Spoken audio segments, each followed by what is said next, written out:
আজকে বানাবো ফুলকপি দিয়ে এবছরের প্রথম ফুলকপি দিয়ে রুই মাছের ঝোল। তো ফুলকপিটা আমি এভাবে টুকরো টুকরো করে কেটে নিয়েছি। আর এখানে জল বসিয়ে দিলাম কড়াইতে, দিয়ে এখানে জলটা ফুটে উঠলে 1 চামচ লবণ দিলাম, দিয়ে জাস্ট একটু গরম ভাপিয়ে নিব। গরম জলে দিয়ে ফুলকপিটা তুলে নেব, সেদ্ধ করব না। তো গরম জলে একটু ভাপিয়ে নিলাম, যদি পোকামাকড় থাকে তো পোকামাকড়ও বেরিয়ে যাবে। তারপরে কড়াইটা গরম করে কড়াইতে সরিষার তেল দিলাম, দিয়ে এখানে রুই মাছের পিসগুলো লবণ হলুদ মেখে ভেজে তুলে নিলাম। আর একটু তেল দিলাম, দিয়ে তারপরে ফুলকপিটাও একটু ভেজে নিব। আর ঝোলের ফুলকপি একটু ভেজে নিলে ভালো লাগে। তো ওই কড়াইতেই আমি আলুটাও একটু ভেজে নিলাম। আলু টুকরো কেটে কেটে রেখেছিলাম। তো ভেজে নিয়ে তারপরে কড়াইতে আবারও সরিষার তেল দিলাম, এখানে ফোড়নে দিলাম তেজপাতা, গোটা জিরে, আর পেস্ট করে রেখেছিলাম টমেটো আর কাঁচা লঙ্কা।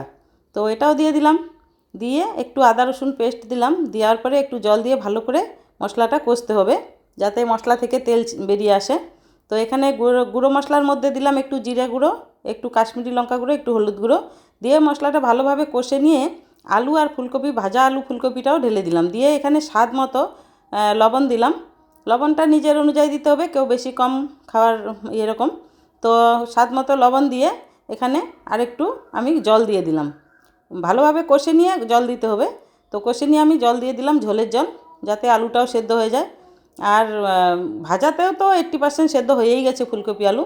মাছটাও দিয়ে দিলাম, দিয়ে একটু গরম মশলা ঘি দিয়ে তুলে নিব। হয়ে গেল ফুলকপি আলু রুই মাছের ঝোল। তো এবছরে প্রথম ফুলকপির ঝোল তোমাদের কেমন লাগলো, তোমরা কে কে খেয়েছো কমেন্ট করে জানাবে। আর আমার রান্নাটা যদি ভালো লাগে লাইক কমেন্ট শেয়ার করবে। আর নতুন নতুন রান্না দেখার জন্য সাবস্ক্রাইব করে চ্যানেলটার পাশে থাকবে।